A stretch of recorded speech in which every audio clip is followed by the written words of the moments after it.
A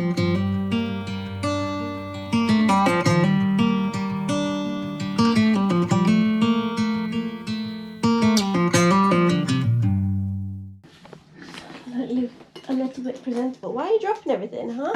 You've been seen by the dentist, your teeth fine. Why are you dropping everything?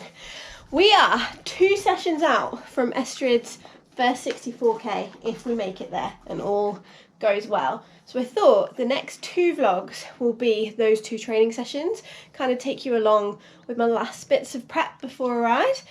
This will be Estrid's first 64k, not her first vet gate though, because we practiced that in our first ride of the season.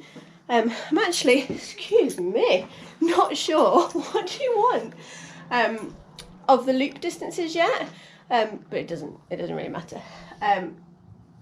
So first of all, Estrid sees the physio and the farrier 1 week out, so she's already been seen, and there's a couple of different things that happen. The physio doesn't really do anything different. It's like an MOT, make sure everything is all right. I usually try and get it before the closing date of entries so that if there is anything wrong, I can pull out and still get my entry fee back. But if that's not the case, it doesn't matter. Farrier wise, can I have your foot please? This one? No, wrong one. Estrid. She's like, but we've already done my feet. Farrier wise, I get pads put in. Since going barefoot over winter, I used to race on completely flat pads for over 10 years. I've now got these ones with a bit of frog support to try and keep the frog in play. And the other thing I do is have these tungsten pins in both sides. Ordinarily people have them on one side, but I think that's just going to cause a twisting moment or some sort of asymmetry, and it makes me feel funny. And I can actually feel it.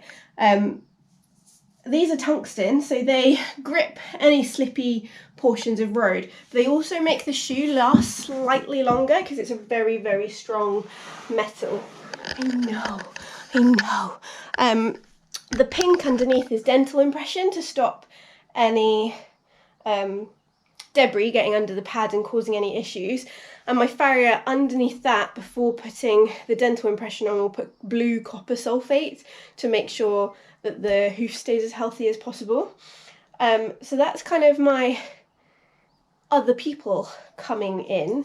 My saddle gets checked anything between 8 and 12 weeks at the moment. It's a bit sporadic depending on when I'm available and they're coming up. But my saddle is really good, and after I ride, every time I look at like a hair and the impression the saddle is made, and I feel that over, and actually at the moment it's probably the best it has ever been. Yes? Would you agree? The other thing I will do before riding, especially in the weather in the UK at the moment, it is very dry, and then it gets very wet, and the hooves have really struggled this year. They've just, you can see kind of the lines of the different growth of going to different fields and different weather conditions, and it has meant that we're getting a few horizontal cracks. It's the first year Tizzy's hooves have ever had cracks in. So I use Kevin Bacon hoof dressing. This has got ash in, it's for black hooves, but I'm going to use it up, even though she's got black and white hooves. So let's just put that on. And I do that before I ride. It gets a nice bit of time to soak in, because usually after I ride, her feet are all muddy and dirty, aren't they, Estrid? Yes. Always has some hard feed before we go out training. Depending on the difficulty of the training will depend on whether she gets mainly hard feed or mainly chaff. And that is to protect her stomach from acids. Competition horses are quite likely to get stomach ulcers, but having that buffer in the tummy makes them less likely to get them. Then, because the flies are awful at the moment, we put a bit of fly spray on that Estrid still really hates.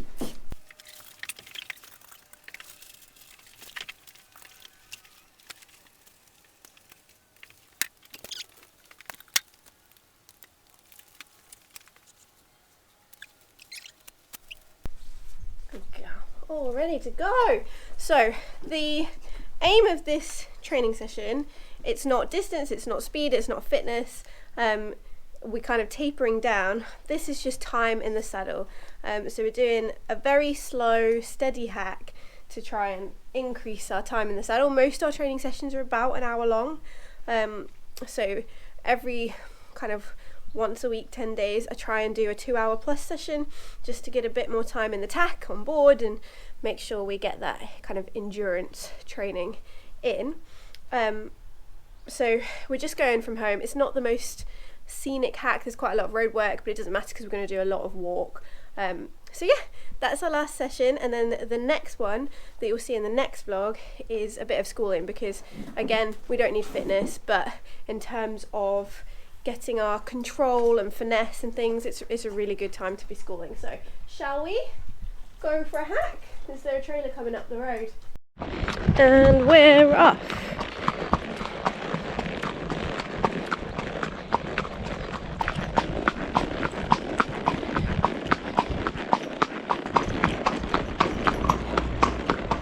No, we're not going in there. Got a big old road to cross in a minute, Estrid. This is the biggest bit of road, not as in length, but as in the most traffic. It's an actual, I think it's still a B road, but it's 2 lanes, whereas all the other roads are like single country lanes. Aren't they, Estrid? Oh, poo stop. Does anyone want some poo for their garden? Walk on. Good girl. I mean, that house has got beautiful flowers. I bet they'll have some poop. We're off the main road now. Do you know what I find really funny? And it's my experience around here. Where I grew up, everyone is rurally minded, so the traffic is really good. Even the big forestry lorries, if they see your high vis as you're coming up the mountain, they'll pull over and wait for you to come up. But around here, it's so strange. So that was a piece of grass. So the people you think, like if you hear someone revving coming around a corner at high speed while you're on the road and you think, oh gosh, please slow down, they're the ones that do. Like the boy racers, the motorbikes, the big Arctic lorries, they're the ones that all slow down for me. It's the bimblers that don't. So like the slightly more elderly, the kind of, dare I say it, school run kind of Chelsea tractor-esque. Sorry if you're one of those, I do apologise. I'm tarring you all with the same brush. They kind of just, they come in quite slowly, so you think you're like, oh, it's fine, but they maintain their 30-40 mile an hour speed, so they don't actually slow down, and they don't actually give you much room. They like overtake and kind of go out and in as quickly as possible. And it's just really funny that that's the difference. And I am so proud of Estrid, because yes, you might spook at drain covers and pieces of bracken that are over the track, but when it matters, like the big things like lorries and tractors and cars coming too fast past her, she's good as gold. She's so good, aren't you? Shall we trot up this hill?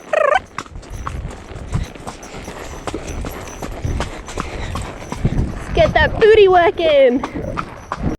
This is one of the really good sections on this ride. It's still hard track, it's forestry track through a nice woodland, and it's for about a mile. I've just realised that maybe not everyone knows what a Chelsea tractor is.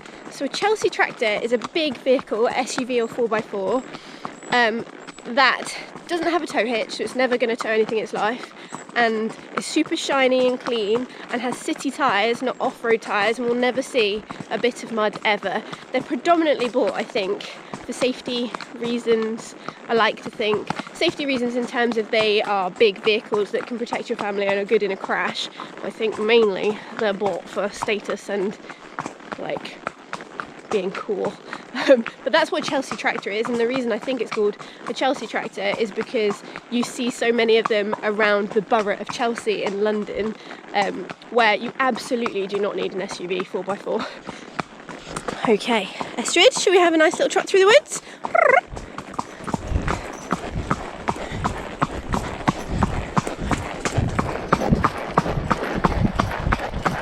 Go on another road.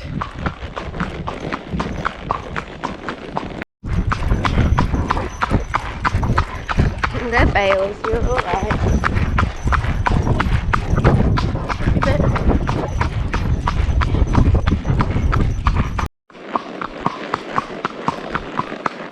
quite a steep downhill, not that it'll show up on camera through the woods. It's such a shame that we can't ride through the Duchy's woods, because it from our yard would be able to get, I think it's like at least 9 kilometers, if not more, of through the woods, just crossing main roads, but unfortunately we're not allowed. Most of the woods are kept by the gamekeepers for shooting, both pheasants and deer, and they have like shoot season and stuff, so obviously they don't want us riding through and being shot, which is fair enough, but it would be so nice. I would love to, like, even if it was just a couple of weeks a year that we were allowed to ride through the woods, but hey ho, roads it is. Well, this is another section of bridleway that leads to some really nice fields, but steady, it's quite overgrown. You're doing good, Estrid, well done. Hopefully we can get all the way through, because this has some nice fields at the end of it, whereas the other way is all road. Good girl. Good girl. I know. Spiky. Ow. Oh, you're so brave. You're so brave for such a spooky wussy horse. You just go for it, even though everything terrifies you. Yeah, I don't know if you can see like the fields through the gap there. Those are the fields we'll go on once we get through. Oh, this is a big one. Ah, scratchy. Hey, moo cows. Oh, they got a bird scarer.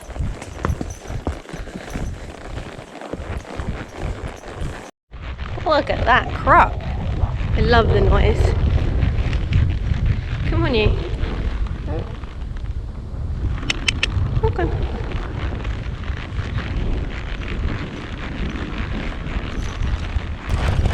Good girl.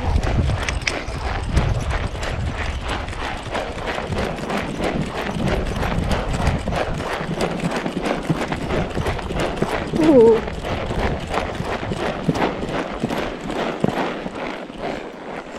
Hello, sheepies. Try not to trot or canter through fields with livestock. Just make sure we don't worry them and annoy the farmers. Got to keep everybody happy and make sure everyone, well, this is their land, and I mean their needs should come first. So yeah, just walking through this nice field. Hopefully the next one doesn't have any livestock in and we can have a little bit of a trot, maybe even a canter, Estrid. Oh, there's a hole there. Good save. That is the one problem with long grass. Can't see. It's why often when there are verges you can ride on the road, I just don't do it because I don't know what's underneath there. And verges often have lots of rubbish. God, I've seen lots of birds of prey this ride. Good girl. Oh, don't know if you can see it. There's one up there. I've seen maybe 3. Right, I always get the trajectory of this last bit wrong. Oh wow, they've put, it's a fence, they've put a new gate in. That's good. God, how many poos are we doing today? This gate used to be absolutely impossible to do from horseback, and it's onto like quite a busy main road, and you'd have to mount on the other side, and you never knew if like an Arctic was about to come past and stuff. So yay, they've put a bridleway gate on. That's good, isn't it? Safely off the busy main road. We had a big horse box go past very nicely. Estrid was wonderful, and it was so shiny I could see us in the whole side of the box. We had one motorbike who, because we're behind the box, didn't see us, so he was going past like revving super fast, but he did like slow down really quickly and apologise, which she doesn't mind. Like, she's really good in traffic, and it is the thought that counts. I mean, doing it is great, but he couldn't see me, so yeah, lots and lots of traffic went past us there, and she was good as gold, so yay!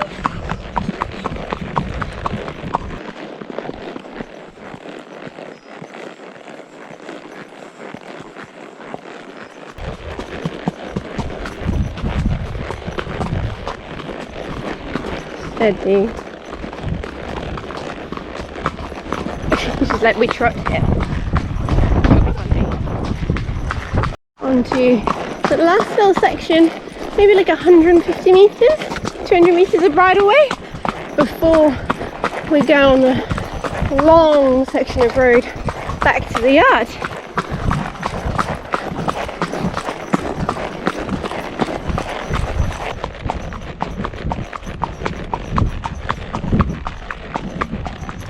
We're just going past Elan Lodge, which is a British eventing venue. I don't know up to what level they have.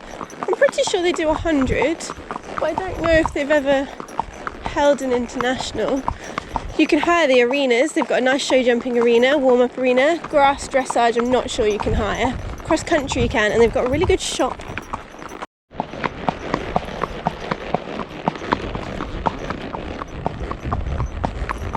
We're back. Oh, hello doggo. Stand.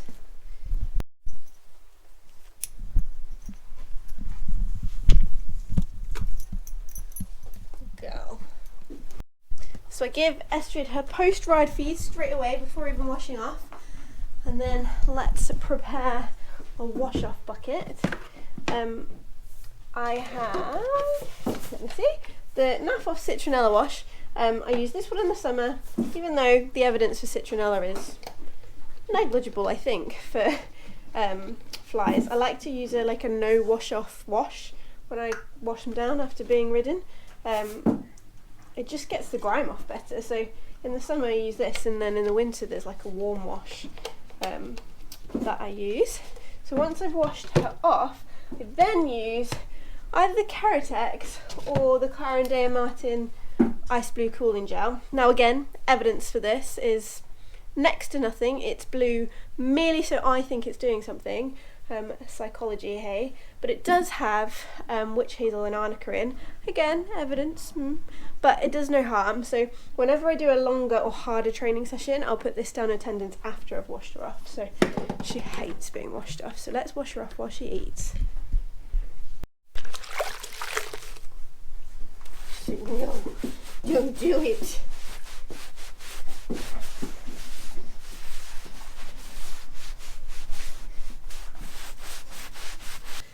Okay.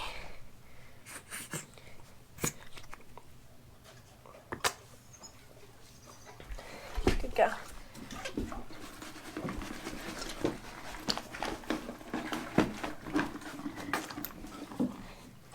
When she's finished her feed, we do some stretching. She's like, you finished? Estrid, what is going on?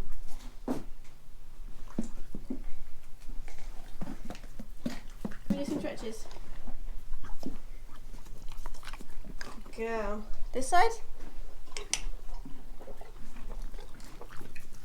When Estrid is annoyed about still being in her stable and wanting to go out and taking too much time, she does this. Stop it, please. Stop it. Back off. Back up. Back up. Just wait. Put it down, please. And that one. Dear me. Anyway, so we did 2 hours and 13 minutes, 15.9 kilometres. You're so impatient. We did 10 kilometres of walk at 5.7 kilometres an hour and 5.8 kilometres of trot at 13.7 kilometres an hour and no canter. Oh, is that a big sigh because there was no canter? Can we go back in your stable, please? She's like, I want to go out now. Let me put this impatient pony back in the field. I will see you next week for our final bit of ridden work before hopefully attempting our first 64 kilometres. Put it down. Put it down.